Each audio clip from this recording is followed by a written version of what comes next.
네, 안녕하세요. 서울시립대학교 경영학부 4학년에 재학 중인 신성철입니다. 2024년 60일에 세무사 시험에 합격하여 해당 인터뷰를 진행하게 되었습니다. 세무사 시험은 총 1차, 2차로 구성되어 있는데요. 1년에 한 번 진행되는 시험이고 세법에 대한 전반적인 지식을 시험 본다고 생각하시면 됩니다. 1차는 총 4과목으로 선택법, 세법, 회계, 재정학으로 구성되어 있으며 객관식, 절대평가입니다. 2차 시험은 회계학 1부, 회계학 2부, 세법학 1부, 세법학 2부라는 시험 4과목이 있으며 주관식으로 이루어져 있습니다. 두 시험을 모두 합격하면 세무사 자격증이 발부됩니다. 제가 20학번입니다. 2020년도 학교를 입학했을 때 코로나 시즌이었어가지고 비대면 수업이 많았습니다. 그래서 제대로 놀지도 못하는데 뭐라도 하자는 생각을 했고, 그러던 중 이제 세무사 시험을 알게 되었습니다. 가족 중에 세무사가 있어가지고 해당 분야에 관심이 좀 많았고, 이제 1학년이다 보니까 회계사 시험 같은 경우에는 이제 필수 이수 조건이 필요한데 해당 조건이 없었기에 세무사 시험을 준비하게 되었습니다. 사실 제가 처음 시험을 시작했을 때는 한 1년 정도면 충분하다고 생각을 하고 시험에 들어왔는데 그런 시험이 아니더라고요. 그래서 20살 시험을 시작했음에도 불구하고 유혹을 이기지 못하고 좀 놀다가 22살 군대를 가게 되고, 이제 군대에서 좀 정신 차리고 공부를 해서 군대에서 1차를 합격하고 군대를 23년도에 전역한 후 다음 년도 2차 시험을 합격해서 총 4년 정도의 수험 기간이 걸린 것 같습니다. 수험 기간 가장 힘들었던 순간은 SNS를 할 때가 가장 힘들었습니다. 이제 남들이 놀고 있을 때 책상에 앉아서 공부해야 된다는 생각이 좀 힘들었고, 사실 제가 본 2024년도 세무사 시험이 유독 어려운 시험이었습니다. 그래서 저는 시험을 보고 난 후 무조건 떨어졌다는 생각을 하고 있었고, 이제 발표 날에도 합격을 할 수 있겠다는 생각보다는 결과가 나오면 시험을 바로 준비해야지 하는 생각에 결과가 나오기 전 미용실로 향했습니다. 그래서 머리를 자르면서 마음을 다잡고 있었는데 딱 그때 합격 알림이 울렸고, 집으로 돌아가는 길에 기쁨을 이기지 못하고 펑펑 울었습니다.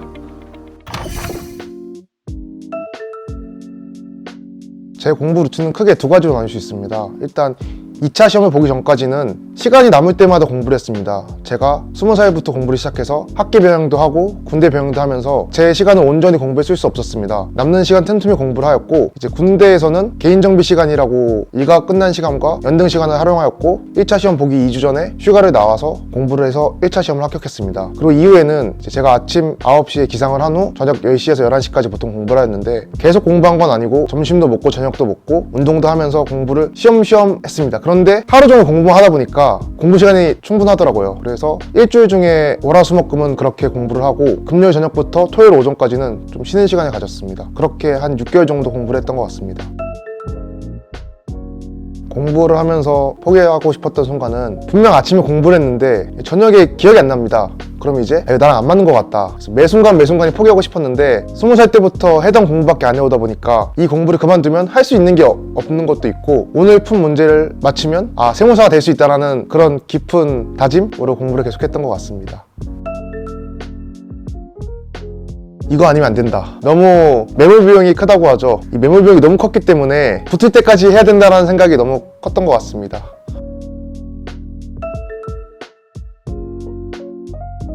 제가 공부를 시작했을 때쯤 이제 우연찮게 기사를 봤습니다. 그 젠슨왕 분께서 고르는 시간이 아까워서 이제 똑같은 옷만 입는다는 얘기를 들었는데, 저도 그 얘기에 감명받고 그럼 나 똑같은 옷만 입어야지 해서 이제 집에 똑같은 검은색 반팔과 검은색 바지를 여러 장 구비했습니다. 그래서 맨날 아침 옷 고르는 시간을 좀 줄일 수 있었고, 제 또 다른 공부의 특별한 노하우는 환경을 1등으로 만들자는 생각을 갖고 꼭 공부했습니다. 이제 주변에 신경 쓸 일 없이 공부만 할 수 있는 환경을 만들고자 항상 노력했던 것 같습니다. 일단 저는 항상 이제 학식 위주로 먹었습니다. 그래서 밥 뭐 먹을지 고민 안 해도 되고, 옷 뭐 입을지 고민 안 해도 되고, 그냥 제 온전한 고민은 공부밖에 할 수 없었습니다. 그래서 그게 좀 도움이 되지 않았나 싶습니다.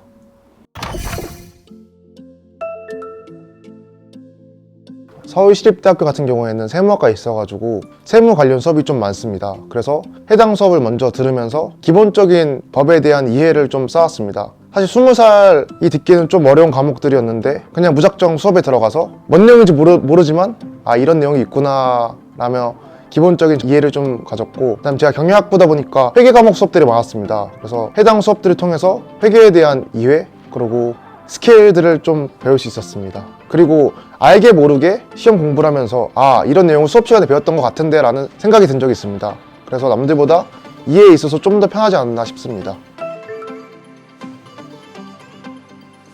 선배들 중에서도 세무사 시험을 준비한 분들이 많고 이제 교수님들도 시험에 관심이 많다 보니까 언제든 찾아가면 조언을 해주셨고 해당 조언이 참 도움이 되었던 것 같습니다. 유독 도움이 되었던 점은 제가 시험에 진입하고 있어서 고민이 좀 많았습니다. 어떻게 해야 될지 몰랐을 때 이제 무턱대고 선배한테 연락을 해서 이런 점이 고민이다 라고 얘기를 했었는데 그 선배가 그럼 카페에서 한번 보자 하고 이제 이런저런 조언을 좀 많이 해줬습니다. 그 조언이 있었기에 좀 더 수월하게 수험 기간을 보내지 않았나 싶습니다. 그리고 제가 학교에 고시반에서 공부를 했습니다. 시립대 같은 경우에는 이제 다양한 전문직 시험 분야의 고시반이 존재하는데 세무사, 회계사, 행시 등등의 전문직 준비하는 사람들이 이제 신청을 해서 들어오는데 각 반마다 조건이 좀 존재합니다. 이제 세무사 시험 같은 경우에는 1차 시험을 합격한 자에 한해서 뽑는데 그냥 말 그대로 하나의 반 안에 의자와 책상이 있는 겁니다. 좀 독서실 책상? 그리고 이제 같은 반에 같은 공부를 하는 사람들이 있기 때문에 물론 고시반에서 뭔가를 스터디를 구성해 주진 않지만 이제 자기가 먼저 같이 공부하자 해서 이제 같이 공부하면서 지낼 수 있는 공간이라고 생각합니다.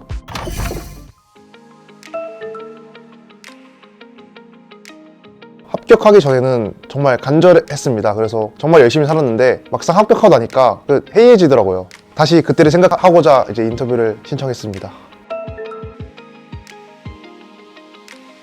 저는 세무사 시험을 준비했을 때는 그냥 합격만 하면 다 되는 줄 알았습니다. 근데 막상 합격하고 나니까 이 세무사에 대한 진로가 되게 다양하다는 걸 좀 배웠습니다. 그래서 졸업을 한 후에는 다양한 경험을 해보면서 제가 어떤 분야에 맞고 어떤 분야를 잘할 수 있는지를 좀 살펴보고 해당 분야로 나아갈 생각입니다. 아직까지 구체적인 계획은 없습니다. 세무사 준비생 여러분들 힘든 수험 기간이겠지만 최선을 다한다면 저는 꼭 합격할 수 있으리라 믿고 있습니다. 도움이 필요하시다면 언제든지 연락 주시면 제가 도움을 받았던 만큼 충분히 도와드리도록 하겠습니다. 파이팅입니다. 감사합니다.